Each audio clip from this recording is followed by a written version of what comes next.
গাধা আর শিয়ালের ভিতরে প্রচন্ড ঝগড়া। শিয়াল বলতেছে গাছের পাতা সবুজ, আর গাধা বলতেছে না, গাছের পাতা নেই।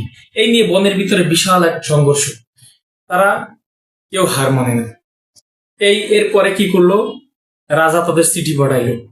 বনের রাজা সিংহ তাদের চিঠি পাঠাইলো তাদের ঝামেলা মিট করার জন্য। ঝামেলা মিট করার জন্য গেল, এবং শেষমেশ গাধা জয়ী হইল এবং শিয়াল হেরে গেল। শিয়াল তার জায়গায় অটুট থাকলো যে গাছের পাতা সবুজ, এবং গাধা বললো গাছের পাতা নীল। এবার রাজা তাকে শাস্তি দিল, শিয়ালকে শাস্তি দিল 7 দিনে সে কারোর সাথে কথা বলতে পারবে না। 7 দিন সে একদম বোবা মতো থাকবে, কথা বলবে না। এরপরে রাজার কথা মতো সবকিছুই হল।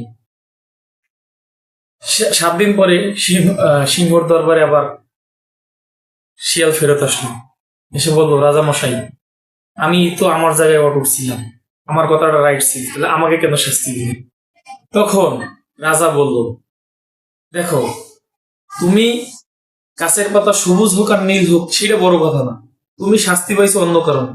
তুমি একজন পণ্ডিত মশাই, তুমি গাধার সাথে কেন তর্কে জড়াও?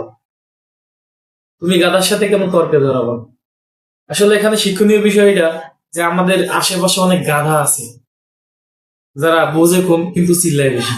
তাদের সাথে সাথে তর্ক জড়ানো ঠিক না, তাদের সাথে তর্কে জড়ানো উচিত না একদম। এটাই হচ্ছে মূল শিক্ষণীয় বিষয় ছিল।